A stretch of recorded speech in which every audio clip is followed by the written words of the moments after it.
Welcome to the Get Published podcast, sponsored by Brodie Consulting Group. To get more information about our coaching, publishing, executive ghostwriting, and podcast production services, go to getpublishedpodcast.com. Hello, I am Paul Brodie, and thank you for joining us for another episode of the Get Published podcast, where we help authors get published with a proven system that works. Today, we're being joined by Christie Stratos, author of Brotherhood of Secrets. Christie, welcome to the show. Thank you so much for having me. Are you ready to get started? Yep, I'm ready to go. All right, and I did pronounce your name correctly, right? Yes, you did. You got it dead on. All right, and for our listeners, you know that's a running theme on the show, so it's one thing we always want to make sure that as host, I actually pronounce the name correctly. So question number one, what is the one piece of advice that you would give to a first-time author who is currently writing their book? You know, my most common piece of advice that I always hand out is that you should write what you want. You should write what you dream of writing, because you'll really put your soul into it and you'll do the best job that you possibly can. And so, you know, that's something that I say all the time, and anyone who listens to any podcasts I'm on, any interviews I've done has heard it over and over again. It's a super important thing to remember, because much of the time we read other people's works and we say, I'd like to be like that person, or I wish I could write like that person, or you want to write in a genre and you want it to match that genre. But the most important thing is really to make sure that it's coming out like you're writing your passion, you're writing something that excites you. And so don't focus too much on what other people do. Don't focus too much of the expectations of the genre at first, at least, and just write and get it down on paper, get that passion into your novel, and then you can always go back and fix any issues, make it fit the genre better if you want to, anything like that. And the other major piece of advice I have is to develop real characters that are relatable, characters that seem like you could walk up to them on the street, where, you know, you read from their perspective and you feel what they feel because they're so real. And I personally think that's arguably one of the most important parts of a book. If you spend enough time on that, then sometimes even if there are plot issues, people can sometimes look past that because they love the character. But if your character is sort of, you know, transparent, not very good, seems kind of all over the place, anything like that, they're going to rip the character to shreds and care a lot less about the plot too. Absolutely. And what do you feel is the hardest part about getting published? Well, something that you specialize in, which is marketing and building an audience. I think that can be difficult, and drawing in people who will enjoy your work. A lot of authors, I think, start out saying, okay, so where do I have to put my money to make this happen? And you know, as you very well know, of course, it's super important to have a great cover and excellent editing, just as we were talking about before the show, and other things like that. But actually finding the audience after that process can just be difficult and a little bit of a painstaking thing at first.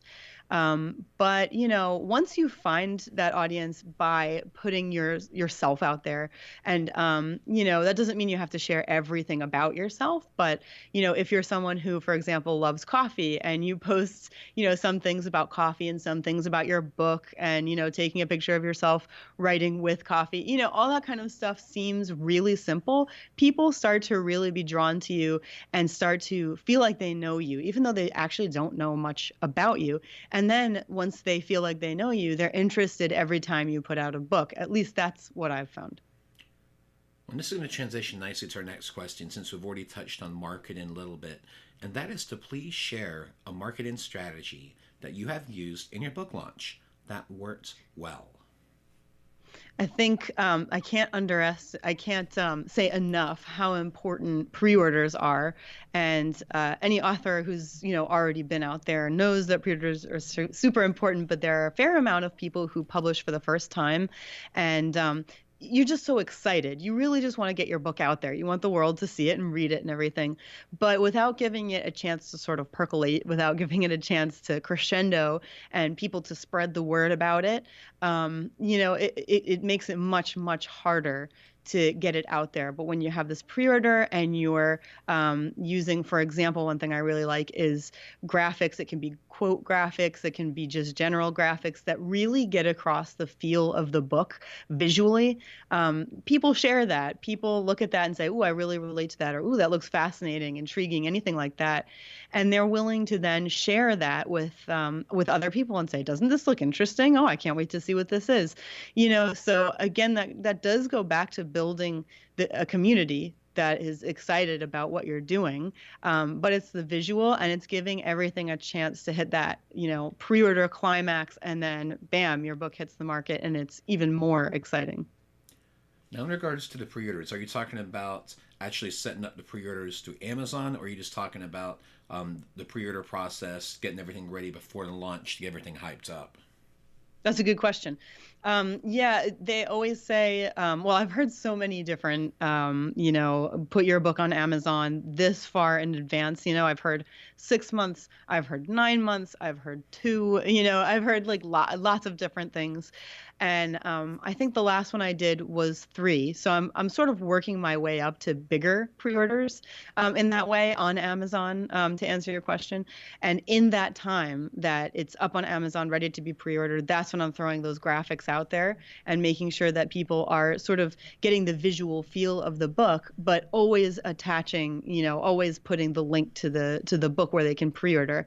And, I don't always say, please share this or anything like that. But I do always have the link there, and I'll a lot of times just put an interesting tidbit, like some of what I write is heavily historical fiction and psychological suspense. But so I'll put like an interesting research tidbit out there that is not just interesting to me, because lots of things are interesting to the author that are not interesting at all to your audience, but something that I think they'll find interesting. And I say, oh, I found this amazing, tidbit, and I actually do have it in the book. And then, you put your link there for the pre-order, and they can go and say, wow, that sounds really interesting, and maybe click on it and read the blurb on Amazon.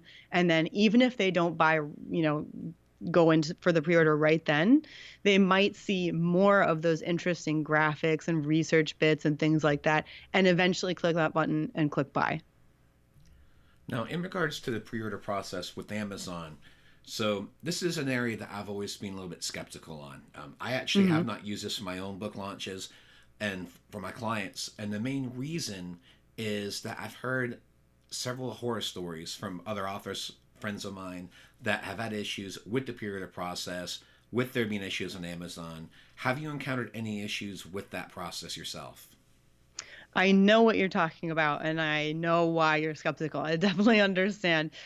So for me, I have not actually had any pre-order issues. What I will advise everyone is, if you do a pre-order, make sure, as Amazon says, that whatever manuscript you upload, the it could only possibly need a proofread, and that's it. It should be edited. It should be pretty much ready to go. I would only actually upload for pre-order the finished version. They say that you can upload something that still needs like a light proofread, and that's just so that it'll sort of, you can put it up for pre-order, people can start pre-ordering even if you haven't finished your proofreading process yet. That's really just to give people more time to pre-order. But that's where I've heard the biggest horror stories, where somebody uploads something that still needed editing and was like the rawest version of their book, or where somebody actually uploaded a different book just to hold the place while she wrote her next, the book that was actually going to be live on Amazon. And that was a huge mistake, because Amazon made a mistake, and they published her old book instead. And so that's a disaster. But yeah, I would read their instructions carefully, always read very carefully. And I really would encourage you to only upload something that you are ready for it to be published. You're not going to be embarrassed. You're happy with it being published in case something like that should happen. And then in regards to the pre-order process, from what I've heard from other authors and everything, sometimes it's hit or miss. And typically what I mean by that is when people are, let's say they're ordering the book, they're doing the pre-orders, supposedly, let's say you get like 50 pre-orders over a month's time. All of Mm-hmm. those 50 orders count on the very first day. Do you Mm-hmm. find that to be accurate? I have, yes, I have found that to be accurate. It can along the lines, like I've watched, I don't pay a ton of attention to my numbers. It's more important to me just, that people are buying it in general. But I have seen the numbers rise when it's in pre-order and it's still, like a week or two before and somebody orders it and I see those numbers rise. But it does put you up higher on the list, higher in the numbers the day that everything gets sent out, I believe. So, obviously, you're saying that you don't use pre-order and that works great for you. So I guess it's really up to the person. It's just that for me, myself, I know that my first go round with my first book, Anatomy of a Darkened Heart, I did not do the pre-order thing because it was new at the time. Or relatively new, and there were a lot of problems, and I was too scared. I didn't want anything to go wrong. But Brotherhood of Secrets was just published in 2017, so they've already gotten it under control. But as you said, it's really important to, see what you feel comfortable with, and as I said, read the instructions very carefully. Yeah, that's a great point. I really appreciate you taking a little deeper dive with me on that because I'm actually going to tell you, I am going to go through the pre order process as part of our first book collaboration. So, what we're doing right now is we're actually starting the Get Published business book, which is going to be 100 stories from different business owners that are basically going to talk about how getting published is going to change their life both professionally and personally. And we started the rollout this month. We've already got quite a few people signed up for it.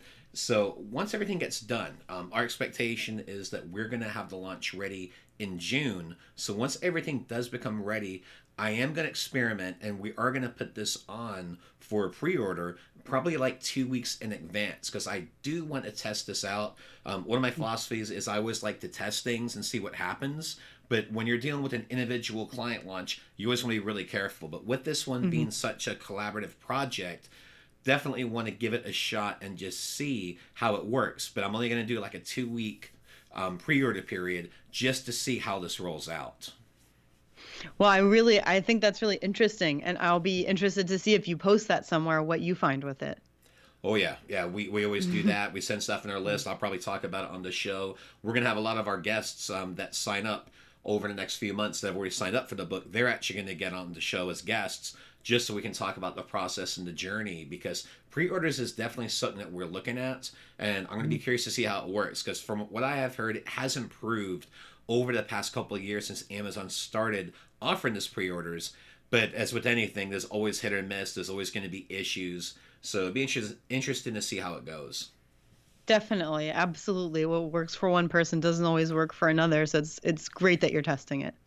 Well, let's talk about your favorite book. So, what is your favorite book? And what was the number one thing that you learned from it? This is a tough one because I have so many favorite books for different reasons. So if I were to recommend a favorite book to fellow authors, I would recommend a nonfiction. It's called What We See When We Read by Peter Mendelssohn. And I read that one a few years ago. So this isn't like a recent read for me, but it was at a time when I was really trying to figure out what show versus tell really meant while I was writing. It's one thing to be an editor and edit other people's works, and it's very much another when you're writing something yourself. And it's funny how that works, but I was struggling quite a lot with, I really want people to envision this room, for example, that I have this character in. And so I'm going to go into a lot of detail about what it looks like. And it just kept feeling really wrong. It just kept feeling like this is too long, but don't they need to know, what it looks like so they can picture everything right? And then I read What We See When We Read. And I learned that there's only certain things that are valid to the audience. And even though I knew that as an editor, like I said, it's kind of funny how it just doesn't hit you the same way when you're doing it as an author yourself. And so I realized that even though I thought the room was important in my own head, really they only needed to know about the chairs and where they were located and what they looked like because they were symbolic. And so I think that book really gets across very well what readers actually see. Because, for example, if you're going to say, somebody has red hair, there are, a lot of different shades of red, and people will picture different things. Do we really need to go into deep detail about, what exactly this shade was? Only if it's metaphorically, important. And so when I read that book, it really, really helped my writing in that way. And I guess that if I was to, say a favorite fiction book of mine, I would say one of them is We Need to Talk About Kevin by Lionel Shriver, which is, of course, a difficult read in many ways. But I would say it was the first fiction book that really helped me grasp what deep POV is for the first time. Now, I had read about deep POV, which is deep point of view, when you are when the narration is so engrossed in a specific character. So it's usually from the first person, of course. There's any number of people can figure out a way to do it in a different perspective. But a lot of times it's from first person. And you really can't hear the author anywhere in there. There is no neutral narrator. It's, first person, and you hear this character in every word chosen, in every phrase turned. You just cannot see the author at all.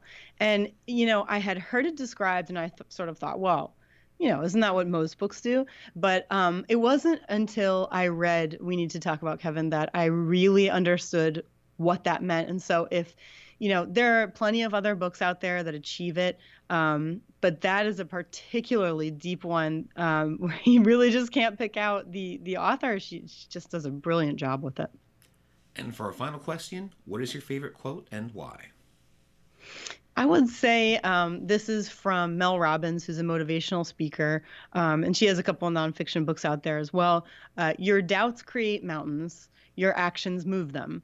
And I really like that one because it's just such an accurate way to picture your doubts. They do create mountains. They make things so much more difficult for you than you need to. And you keep thinking you have to climb over these mountains.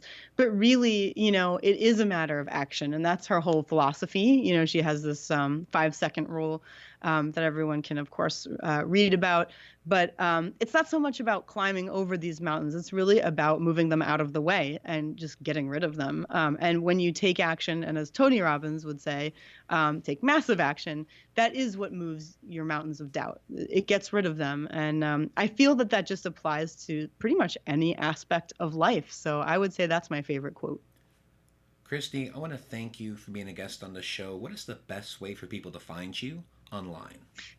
Thank you so much for having me. This was wonderful. You can find me at christiestratos.com, and I'm also on Patreon, patreon.com/Christie Stratos.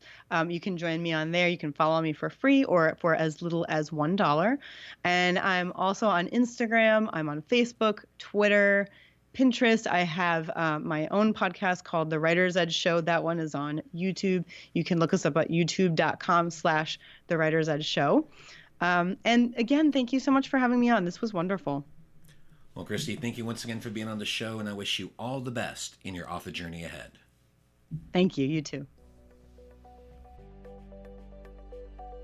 Thanks again for joining us today. To learn more about how you can be featured in our brand new Get Published business book, go to getpublishedpodcast.com.